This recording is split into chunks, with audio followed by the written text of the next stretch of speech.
Сәлем қыздар, бүгін сіздермен үй жағдайында өте оңай әрі тез жасалатын, үйдегі бар заттармен жасалынатын торттың рецептімен бөлісемін.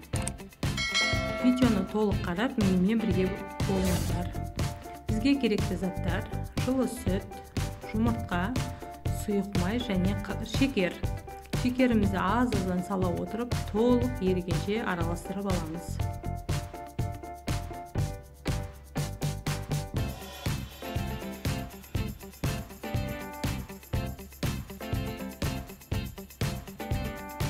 Қантымыз толық еріді. Енді басқа ыдысымызға ұнды салып, үстінен араластырып алған массамызды қосамыз.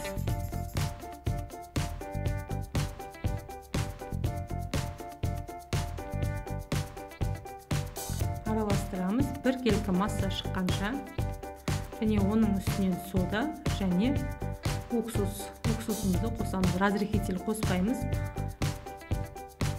Суға шамалы ғана, аз ғана уксусымызды қосып, массаға араластырамыз.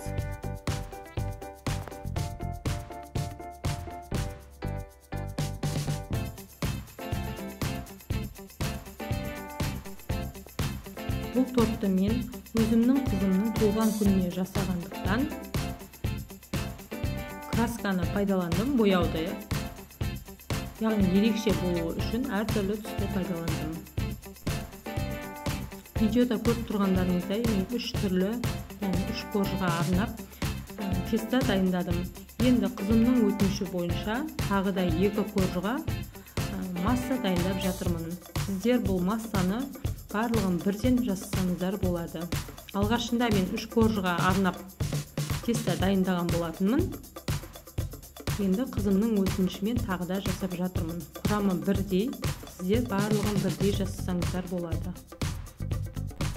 Видеоның басында айтып өткенімдей, құрамы сүт, жұмыртқа, сұйық май және шекер.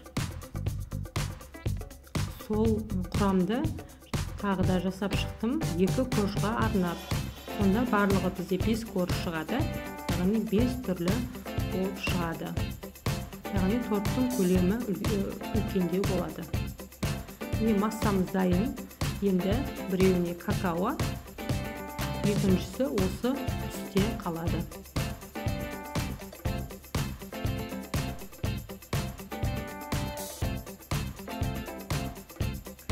Сұйық маймен қазанымызды майлап, массамызды үстінен құямыз. Өте төмен отта пісіріп аламыз. Қазанымыздың қақпағын сүртіп отыруды ұмытпаңыздар. Қоржыдарымыз 7-9 минут аралығында пісіп шығады.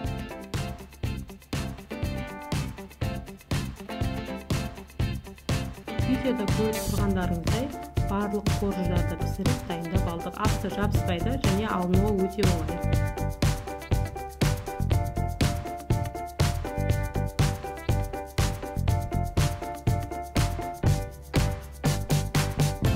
Қоржыдарымыз дайын, енді кремін дайындаймыз. Ол үшін бізге сливки, шекер және творожный сыр барлығын қосып, бір келкі масса болғанша араластырып аламыз.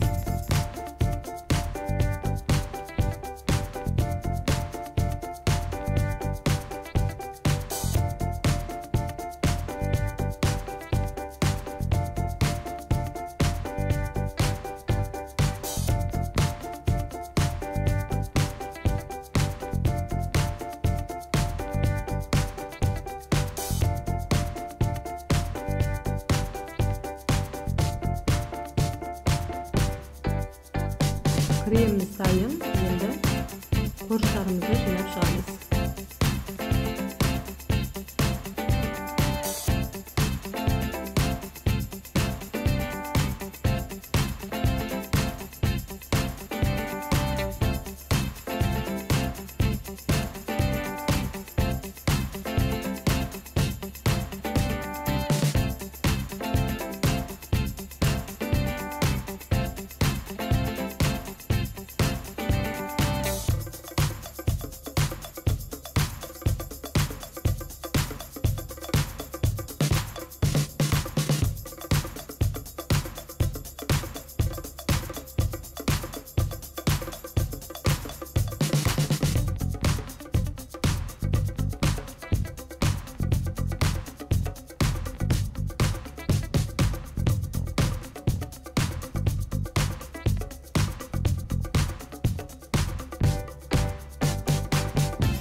кремін бір келіп жағып алдық, сәнде өз еріктеріңізде.